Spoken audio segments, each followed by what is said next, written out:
Halo kawan-kawan, apa kabar? Berjumpa lagi bersama aku hari ini. Aku mau berbagi info santai dan tentunya menarik tentang bahasa Indonesia yang lazim dan tidak lazim.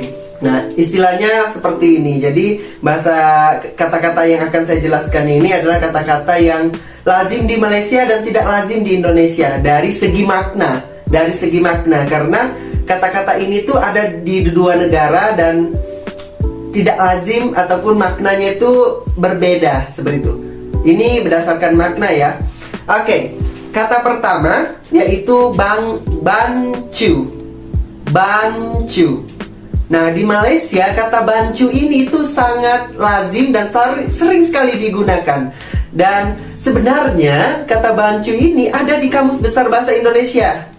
Kata bancu ini berarti aduk, seperti itu. Tapi tidak lazim di Indonesia, jarang digunakan. Tapi kata ini tuh sudah lazim di Malaysia. Jadi kalau mungkin orang Indonesia ke Malaysia akan bingung, bancu, seperti itu. Tapi mungkin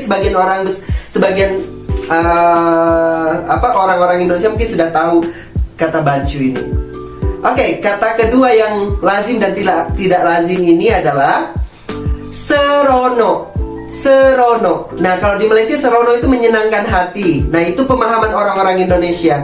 Dan orang Indonesia memberi makna kata seronok ini tidak sopan dan katanya negatif.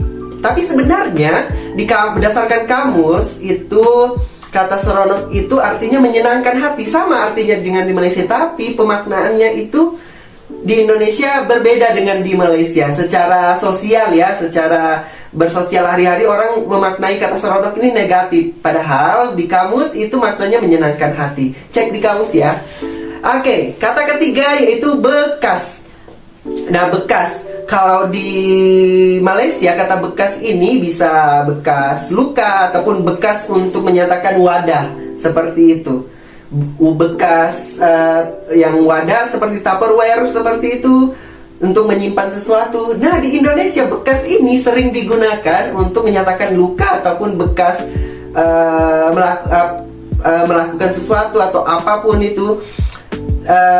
Ternyata di Indonesia juga makna bekas ini bisa bermakna wadah, seperti itu. Jadi sama di Malaysia, tapi di Indonesia tidak lazim dan jarang digunakan makna bekas ini untuk menyatakan wadah ataupun Tupperware, seperti itu. Oke, kita lanjut ke kata seterusnya yaitu GT. Pernah mendengar tidak kata ini? Nah, ini sebenarnya ada di Indonesia dan ada di Malaysia kata GT ini ya. Dan artinya juga sama. Saya tidak tahu apakah kawan-kawan pernah mendengar, mungkin sebagian pernah mendengar kata GT ini. Nah, kata ini baik di Malaysia maupun di Indonesia ini artinya adalah buruk kelakuan ataupun plesetan dari gatal kali ya, mungkin. Dan saya tidak tahu apakah ini lazim. Kalau di Malaysia lazim digunakan di beberapa provinsi seperti Sabah, Sarawak mungkin. Tapi kalau Semenanjung saya tidak tahu apakah mereka menggunakan kata ini. Tapi kalau di Indonesia sepertinya ini lazim digunakan di Medan seperti itu dan daerah-daerah lainnya. Oke, GT. Oke, kata seterusnya kata butuh. Nah, orang Indonesia, orang Malaysia itu mengartikan kata butuh. Kalau dilihat dari kamus Dewan Melayu, Dewan Bahasa, itu artinya alat kelamin. Nah, kalau di Indonesia setelah saya cari, itu juga punya arti yang sama sebagai menyatakan alat kelamin, seperti itu. Jadi sama-sama, tapi di Indonesia tidak lazim. Di Malaysia lazim, di Indonesia tidak lazim.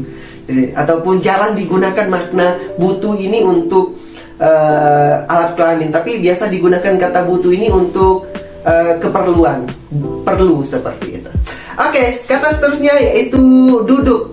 Nah, duduk ini untuk menyatakan tempat tinggal. Kalau di Malaysia ini lazim untuk menyatakan tempat tinggal. Kalau di Indonesia tidak lazim. Duduk itu ya duduk. Saya sedang duduk, menyatakan makna itu.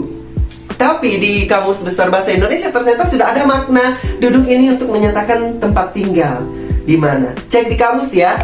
Oke, kata terakhir biar tidak terlalu lama, kata cuai.